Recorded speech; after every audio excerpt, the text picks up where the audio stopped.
Matthieu 12, 28. « Mais si c'est par l'Esprit de Dieu que je chasse les démons, le royaume de Dieu est donc venu vers vous. » Le Sauveur, afin de leur ôter toute excuse et afin de leur prouver que c'était sous l'inspiration de la jalousie qui parlait ainsi de lui, il se place à côté de leur Fils.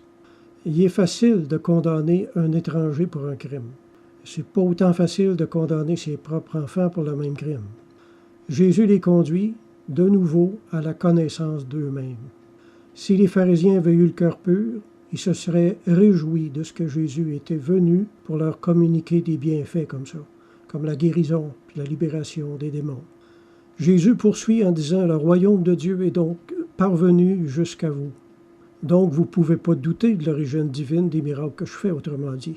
Il ne se contente pas de dire « Le royaume de Dieu est arrivé », mais « Il est arrivé jusqu'à vous. » Il semble leur dire « Ces bienfaits vous arrivent et se répandent sur vous parce que Dieu vous aime.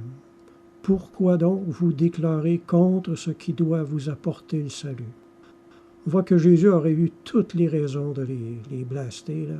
Mais il leur offre encore le royaume de Dieu. C'était sa mission.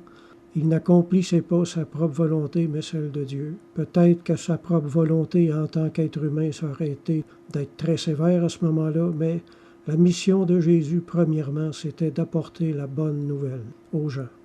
Après ça, s'il s'était refusé, bien là, c'était une autre affaire. Mais il devait, par obéissance au Père, commencer par la bonne nouvelle de salut gratuit grâce à l'amour de Dieu. Saint Thomas d'Aquin a écrit « On peut dire aussi que l'affaiblissement du pouvoir du démon est une augmentation de celle du royaume de Dieu. » Alors c'était une grande nouvelle, mais tout comme aujourd'hui, les rebelles et les jaloux n'y peuvent avoir aucune part. Amen.